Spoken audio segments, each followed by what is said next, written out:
que a igreja era organizada na época? A igreja era organizada, né? Cada paróquia tinha o seu sacerdote, e ali existia um bispo que controlava aqueles sacerdotes. E aí numa cidade grande, numa metrópole, havia o bispo metropolitai, né? O bispo metropolitano, né? Digamos, o bispo de São Paulo, o bispo do Rio de Janeiro, né? Eles estão ali sob uma metrópole. E havia o bispo que estava acima dos bispos de metrópole, que era chamado de patriarca. Perceberam uma hierarquia que foi se formando? E havia um governo meio descentralizado chamado pentarquia. Eu vou mostrar aqui nos slides a pentarquia por volta ali do ano 565 da Era Comum, depois de Cristo.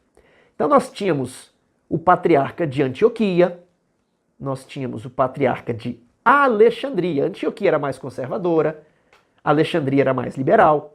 Nós tínhamos também um patriarca ali no Império Romano do Oriente, que era, a cidade era Constantinopla, né? E tínhamos um patriarca também em Roma, que já não mais possuía um imperador romano, né? As tribos bárbaras já haviam invadidas. E aí um prêmio de consolação fica com Jerusalém. Era o patriarca mais fraco, mas como Jerusalém é a sede, como é que se diz, a cidade histórica ali, de onde Jesus morreu, sofreu e ressuscitou, né? Não, sofreu, morreu e ressuscitou. Então, um patriarcado ali em Jerusalém. Antioquia e Alexandria eram muito fortes, principalmente na produção teológica, né? Com exceção de Roma, todos falavam em grego. Roma, latim. E a força teológica estava no Oriente.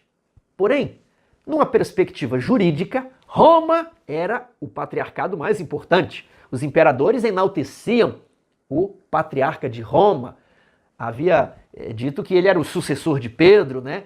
E por aí vai. Então existiam esses vários patriarcas.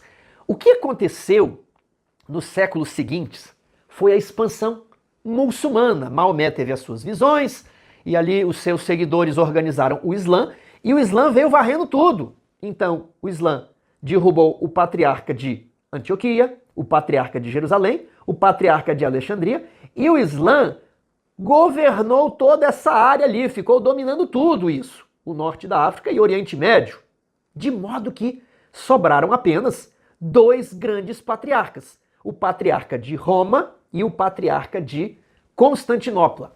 Só que lá em Constantinopla era a sede do Império Romano do Oriente. Então, o patriarca de Constantinopla exercia apenas o poder religioso e ainda sofria as pressões políticas do imperador, que exercia o poder temporal. Porém, no Ocidente, o patriarca de Roma, ele ficou livre para exercer não apenas o poder religioso, mas o poder político. E como esse poder político era exercido? De várias maneiras, organizando a cidade, né, fazendo alianças com outros países, organizando as forças armadas, mas principalmente aplicando penas para os que tinham uma visão religiosa diferente. Tudo bem? Então, ao entendermos a pentarquia, como que os patriarcas de Antioquia, Jerusalém e Alexandria deixaram de existir por causa da expansão muçulmana, e como nós vemos esses dois patriarcas em Constantinopla e outro em Roma, nós vamos entender por que em 1032, eu não me lembro a data, mas é no século XI, existe aí a cisma do Oriente, quando o patriarca do que hoje é a Igreja Católica Ortodoxa Grega se separa da Igreja Católica Apostólica Romana. Então nós já temos essa origem ali muito lá atrás. Uma estava na língua grega, outra estava na língua latina. Bem, compreendendo isso, nós entendemos que, apesar de não tão forte, não tendo tanta influência no princípio, o patriarca de Roma se tornou no principal e mais forte patriarca.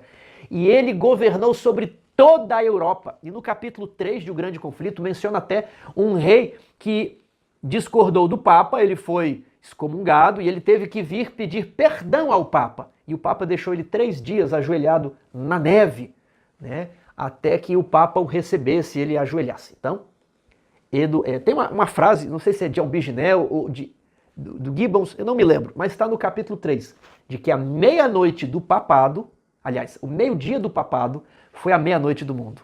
Não houve invenções relevantes, não houve conquistas sociais, não houve pesquisa científica, foi o que nós conhecemos como Idade das Trevas, Idade Média.